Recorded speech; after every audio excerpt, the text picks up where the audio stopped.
nestled among ivy-covered stone houses, the Dupont de Ligonnès family lived what seemed to be a charmed existence.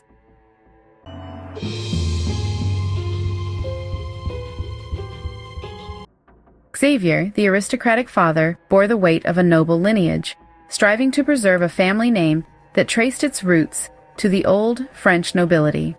He was a man of etiquette and formality, educated, soft-spoken, and curiously enigmatic.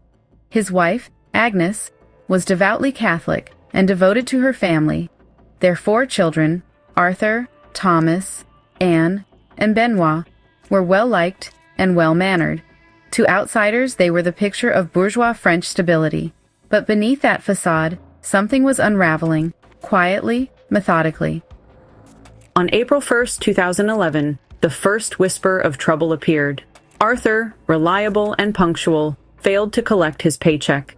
The following day, Xavier visited multiple shops around Nantes to purchase bags of quicklime. It was an odd purchase for a man who had no garden to tend. That same evening, the family minus Thomas was seen dining out together one final time. It would be the last time anyone would see Agnes, Anne, Benoit, or Arthur alive. In the days that followed, the children were reported absent from school. Agnes ceased communication with friends, and the family's phone lines went dead. An email was sent to the children's schools and Xavier's acquaintances. It claimed the family had abruptly relocated to the United States under witness protection due to Xavier's alleged work with the U.S. Drug Enforcement. The story was elaborate, riddled with official-sounding details, yet it rang hollow.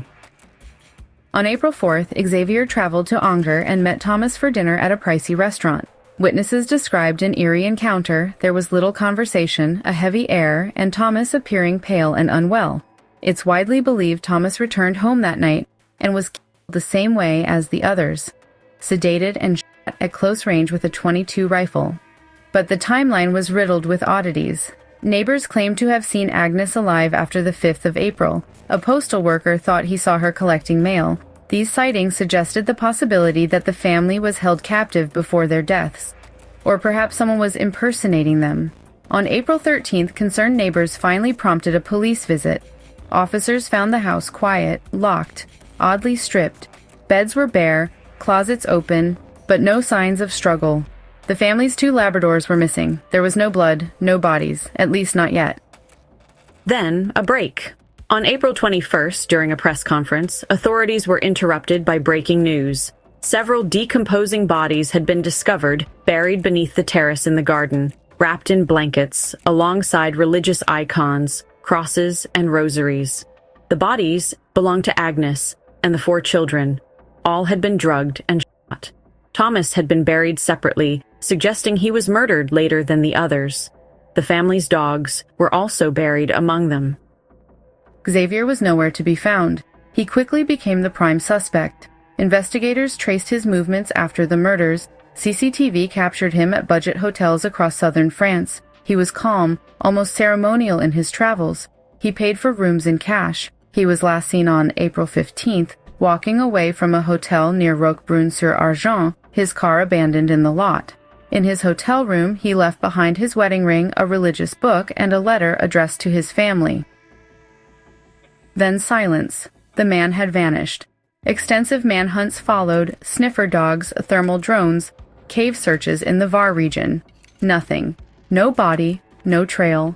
Authorities speculated Xavier had committed suicide in the rugged French wilderness, yet no corpse was ever found. Years passed. Rumors persisted. Sightings emerged across Europe, in Italy, Latin America, and a monastery in Ireland. All were dead ends. In 2015, an unexpected twist reignited speculation. A journalist received a strange envelope in the mail. Inside was a photograph of Arthur and Benoit seated at a table. On the back, written in capital letters, were the chilling words, "I'm still alive." It was signed simply, Xavier Dupont de Ligonnès. Authorities could not determine if the photo was genuine or if it was just another cruel trick played by the fog of mystery. In 2019, a man arriving in Glasgow from Paris was arrested after being flagged as Xavier. Headlines screamed that the mystery had been solved, but DNA proved otherwise, and the man, an innocent retiree, was released with apologies. Speculation abounds. Some believe Xavier meticulously planned the murders for years, perhaps seeing it as a distorted act of honor, to spare his family the shame of financial ruin. Before their deaths, he had purchased a silencer for his inherited rifle and spent hours at different ranges. Others think he escaped and now lives under a new identity, shielded by secret supporters or a religious order. A few insist he never acted alone. Even his own family has refused to accept the official narrative.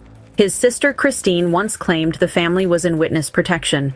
Later, she and their family lawyer declared that the bodies found were not Agnes and the children at all, suggesting that forensics were mistaken or falsified.